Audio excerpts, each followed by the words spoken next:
اور ملک شام کی طرف ہجرت کی اور وہاں پہنچ کر انہوں نے اولاد کی دعائیں مانگی، اللہ سے کہا کہ اللہ رب هب لی من الصالحین، کہ اللہ تو مجھے نیک اور صالح بیٹا عطا فرما۔ چنانچہ اللہ تبارک و تعالیٰ نے انہیں نیک اور صالح بیٹا عطا فرمایا تاکہ دعوت مشن کو آگے بڑھایا جا سکے۔ پیدائش کے کچھ ہی دنوں بعد اللہ تبارک و تعالیٰ نے حضرت ابراہیم علیہ السلام کو پھر آزمائش میں ڈال دی اور کہا کہ ابراہیم اب اپنے لخت جگر کو، اپنے نور نظر کو، جس کے لیے آپ نے رات اور دن ایک ایک کر کے دعائیں مانگی تھی، اے ابراہیم آپ اپنے اسی لخت جگر کو اپنے مکہ کی بیاب و غیا سرزمین پر چھوڑ دو۔ چنانچہ اللہ کا وہ خلیل، اللہ کا وہ جلیل القدر پیغمبر بغیر غصوں سے جمجے اپنی بیوی ہاجرہ کو اور اپنے بیٹے اسماعیل کو لے کر مکہ کی بیاب و غیا سرزمین کی طرف نکل پڑا اور وہاں پہنچ کر جہاں پر آج خانہ کعبہ ہے وہیں پہنچ کر حضرت ابراہیم علیہ السلام نے اپنی بیوی ہاجرہ کو اور اپنے بیٹے اسماعیل کو چھوڑ کر جانا شروع کر دی۔ حضرت ہاجرہ سوال کرنے لگی کہ اے میرے سرتاج آپ کہاں چھا جا رہے ہیں، آپ کس کے سہارے چھوڑ کر جا رہے ہیں؟ اے میرے سرتاج ایک مٹھی بھر کھجور اور ایک تھوڑا سا پانی کتنی دیر تک ہمارا ساتھ دے گا، یہاں کون ہماری رکھوالی کرے گا؟ چنانچہ حضرت ابراہیم علیہ السلام کوئی جواب نہیں دیتے، چلے جا رہے ہیں۔ حضرت ہاجرہ پھر سوال کرتی ہیں کہ اے میرے سرتاج کہیں اللہ کی طرف سے ایک آزمائش تو نہیں؟ اللہ امرک بہا، اے میرے سرتاج کہیں اللہ کی طرف سے ایک امتحان تو نہیں؟ حضرت ابراہیم کہتے ہیں ہائے میری بیوی، یہ اللہ کی طرف سے ایک آزمائش ہے، یہ اللہ کی طرف سے ایک امتحان ہے۔ حضرت ہاجرہ کو جیسے ہی پتا چلا کہ اللہ کی طرف سے ایک آزمائش ہے، یہ اللہ کی طرف سے ایک امتحان ہے، پھر ان کی زبان سے کیا جملہ نکلتا ہے؟ اذن لا یضیعون اللہ ابدا، اے میرے سرتاج اگر ایسی بات ہے تو آپ بڑے ہی سکون سے، آپ بڑے ہی اطمینان سے چلے جائیے۔ میں اللہ کی ذات کے اوپر یقین رکھتی ہوں، میں اللہ کی ذات کے اوپر بھروسہ کرتی ہوں کہ میرا اللہ مجھے کبھی ذلیل نہیں کرے گا، میرا اللہ مجھے کبھی رسوا نہیں کرے گا۔ میرا عزیز ساتھیوں، حضرت اسماعیل علیہ السلام کچھ اور بڑے ہوئے، فلما بلغ معه السعی، یعنی حضرت ابراہیم علیہ السلام اس عمر تک پہنچے کہ اب ان کے ساتھ چلا پھرا جائے، یعنی بلوغت کے قریب پہنچے۔ بعض کتابوں میں آتا ہے کہ جب حضرت اسماعیل علیہ السلام کی عمر 13 سال کی ہو گئی تو اللہ نے حضرت ابراہیم علیہ السلام کو ایک عجیب و غریب خواب دکھایا۔ انہوں نے خواب میں کیا دیکھا تو اپنے لخت جگر، اپنے نور نظر حضرت اسماعیل علیہ السلام کو اپنے ہاتھوں سے ذبح کر رہے ہیں۔ چنانچہ میرے عزیز ساتھیوں، نبیوں کا خواب بھی وہی ہوا کرتا ہے۔ انہوں نے اس خواب کو اپنے بیٹے سے تعبیر کی اور کہا کہ میرے پیارے بیٹے، میں نے خواب میں دیکھا ہے، یا بتی فلما تمر، اے میرے پیارے بیٹے میں نے خواب میں دیکھا ہے کہ میں تجھے اپنے ہاتھوں سے ذبح کر رہا ہوں۔ چنانچہ میرے عزیز ساتھیوں، نبیوں کا خواب بھی وہی ہوا کرتا ہے۔ بیٹا نے کہا کہ ابا جان، یا بتی فلما تمر، اے ابا جان آپ میری محبت کی فکر نہ کریں، ستجدنی انشاءاللہ من الصابرین، اے ابا جان اگر اللہ نے چاہا تو آپ مجھے صبر کرنے والوں میں سے پائیں گے۔ میرے عزیز ساتھیوں، کیا جذبہ تھا باپ اور بیٹے کے اندر۔ باپ نے اپنے بیٹے سے مشورہ مانگی، بیٹا نے کہا کہ ابا جان ستجدنی انشاءاللہ من الصابرین، ابا جان آپ میری محبت کی فکر نہ کریں، یا ابا جان آپ کو اللہ نے جس چیز کا حکم دیا ہے آپ اسے کب گزریے۔ چنانچہ باپ نے اپنے بیٹے کو لے کر مینا کے مقام کی طرف نکل پڑا۔ فلما اسلما وتلہ للجبین، قرآن کا الفاظ ہے۔ اور وہاں پہنچ کر مینا کے مقام پر پہنچ کر حضرت ابراہیم علیہ السلام نے اپنے بیٹے اسماعیل کو زمین پر پیشانی کے بل لٹا دی اور گردن پر چھوڑے رکھ دے اور حرکت بھی کرنا شروع کر دی۔ میرے عزیز ساتھی، اس وقت زمین تھرا گئی تھی، آسمان کانپ گیا تھا، سمندر کے پانی کے جنبش بند ہو گئے تھے اور تخلیق آدم کے وقت اعتراض کرنے والے فرشتے بھی زاروں قطار رو رہے تھے۔ اللہ تبارک و تعالیٰ کہتا ہے کیا فرشتوں تم کیوں رو رہے ہو؟ فرشتے کہتے ہیں اللہ آج تک نے ایسا امتحان، اتنا سخت امتحان کسی سے نہیں لیا۔ اللہ تبارک و تعالیٰ فرشتوں سے کہتا ہے کیا فرشتوں جب میں آدم کو بنا رہا تھا تو تو نے کیا کہا تھا؟ کیا اللہ کو ایسے لوگوں کو کیوں پیدا کرتا ہے؟ وَإِذْ قَالَ رَبُّكَ لِلْمَلَائِكَةِ إِنِّي جَاعِلٌ فِي الْأَرْضِ خَلِيفَةً، کیا اللہ تو ایسے لوگوں کو کیوں پیدا کرتا ہے جو زمین پر فساد مچائے، تباہی مچائے؟ اے فرشتوں کیا یہ تباہی ہے؟ کیا یہ فساد ہے؟ فرشتے کہتے ہیں اللہ تو نے تو بھی کہہ دیا تھا انی اعلم ما لا تعلمون، جو میں جانتا ہوں تم نہیں جانتے۔ تو میرے عزیز ساتھیوں، اس وقت حضرت ابراہیم علیہ السلام نے اپنے بیٹے کے گردن کے اوپر چھری رکھ کر اور حرکت بھی کرنا شروع کر دیا، اور وہیں پر اللہ نے آواز دی، غیب سے آواز آتی ہے کہ قد صدقت الرؤیا، بس ابراہیم تو نے تو اپنے خواب کو سچ کر دکھایا۔ اس کے بعد وفدیناہ بذبح عظیم، اس کے بعد حضرت ابراہیم علیہ السلام نے بیٹے کے جگہ پر ایک دمبا کو ذبح کیا۔ تو یہ قربانی دراصل حضرت ابراہیم علیہ السلام کی سنت ہے۔ لیکن میرے عزیز ساتھیوں، آج ہم سے اولاد کی قربانی تو نہیں مانگی جا رہی ہے. آج اللہ تبارک و تعالیٰ جانور کو قربان کر کے رب العالمین کا تقرب حاصل کرنے کا حکم دیا ہے. رب العالمین کا خود فرمان ہے کہ قل ان صلاتی و نسکی و محیا و مماتی للہ رب العالمین. کہ نبی آپ کہہ دیجئے کہ میری نماز، میری قربانی، میرا جینا، میرا مرنا، اللہ تمام کی تمام چیزیں تیرے لیے ہے. اور ایک میرے عزیز ساتھیوں، جس گھر میں قربانی کرنے کی طاقت ہو اسے چاہیے کہ قربانی کر لے، کیونکہ قربانی کرنا سنت موقدہ ہے. سورہ کوثر کے اندر اللہ تبارک و تعالیٰ کا فرمان ہے کہ فصل لربک ونحر، اپنے رب کے لیے نماز پڑھ اور قربانی کر. اسی طرح سے جس شخص کے پاس قربانی کرنے کی طاقت ہو، گنجائش ہو، وہ شخص قربانی نہیں کرتا تو اس کے متعلق محمد رسول اللہ صلی اللہ علیہ وسلم کا فرمان سنو مسلمانوں. اس شخص کے بارے میں محمد رسول اللہ صلی اللہ علیہ وسلم کا فرمان ہے کہ وہ شخص میری عیدگاہ نہ آئے.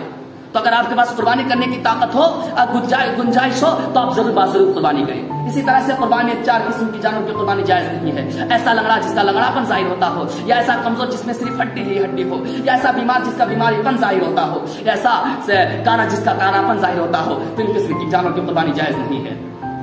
قربانی کے گوشت کے بارے میں اللہ تبارک و تعالیٰ کا فرمان ہے فَكُلُوا مِنْهَا وَأَطْعِمُوا الْقَانِيَ وَالْمُعْتَرَّ، اسے خود کھاؤ اور سوال نہ کرنے والوں کو کھلاؤ، سوال کرنے والوں کو بھی کھلاؤ.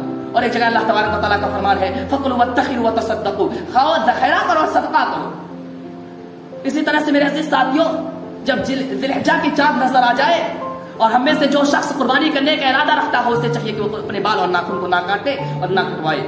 جیسا کہ محمد رسول اللہ صلی اللہ علیہ وسلم کا فرمان ہے کہ تم میں سے جب کوئی ذی الحجہ کی چاند دیکھ لے اور وہ قربانی کا ارادہ رکھتا ہو، اسے چاہیے کہ اپنے بال اور ناخن کو نہ کاٹے اور نہ کٹوائے.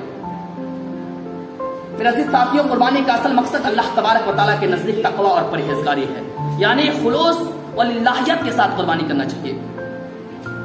ریا، نمود اور دھوکہ اور فراڈ سے بچتے ہوئے قربانی کرنا چاہیے. جیسا کہ اللہ رب العالمین کا فرمان ہے لن ینال اللہ لحومها ولا دماؤها ولکن ینالہ التقوی منکم، کہ اللہ تبارک و تعالیٰ تک قربانی کا گوشت اور خون نہیں پہنچتا، لیکن اللہ تبارک و تعالیٰ تک ہمارے دلوں کا تقوی پہنچتا ہے. ہمارے دلوں کے اندر کیا چل رہا ہے اللہ تبارک و تعالیٰ یہ دیکھتا ہے. اسی طرح سے میرے عزیز ساتھیوں، آج جب ہم اور آپ قربانی کرتے ہیں تو اس وقت اللہ تبارک و تعالیٰ کو ایک بہت بڑا دھوکہ دیتے ہیں. اور وہ دھوکہ کب دیتے ہیں؟ جب ہم جانور کو زمین پر لٹا دیتے ہیں تو اس وقت ایک دعا پڑھتے ہیں کہ قل ان صلاتی و نسکی و محیا و مماتی للہ رب العالمین، کیا ہے اللہ میری نماز، میری قربانی، میرا جینا، میرا مرنا، اللہ تمام کی تمام چیزیں تیرے لیے ہے. میرے عزیز ساتھیوں، پہلے ٹکڑے میں ہم اللہ کو دھوکہ دیتے ہیں، ہم اللہ کے ساتھ جھوٹ بولتے ہیں. ہم نے اللہ کے ساتھ چال چلی اور اللہ تبارک و تعالیٰ بھی چال چلنے والا ہے. وَمَكَرُوا وَمَكَرَ اللَّهُ وَاللَّهُ خَيْرُ الْمَاكِرِينَ، اور اللہ تبارک و تعالیٰ ہم سے بہتر چال چلنے والا ہے. تو میں آپ لوگوں سے گزارش کرتا ہوں کہ آج آپ اس مسجد سے ایک عہد کر کے اٹھیں کہ آج سے میں انشاءاللہ نمازوں کی پابندی کروں گا. اور میں اللہ تبارک و تعالیٰ سے بھی یہی دعا کرتا ہوں کہ اللہ ہم تمام مسلمانوں کو خلوص و للہیت کے ساتھ قربانی کرنے کی توفیق عطا فرما. آمین. اللہ ہمیں سے جو بیمار ان کو شفاء کاملہ اور عاجلہ عطا فرما. آمین. اللہ مسلمانوں کی عزت و آبرو کی حفاظت فرما. آمین. اقول قولی ھذا استغفر اللہ لی ولکم ولسائر المسلمین فاستغفروہ انہ هو الغفور.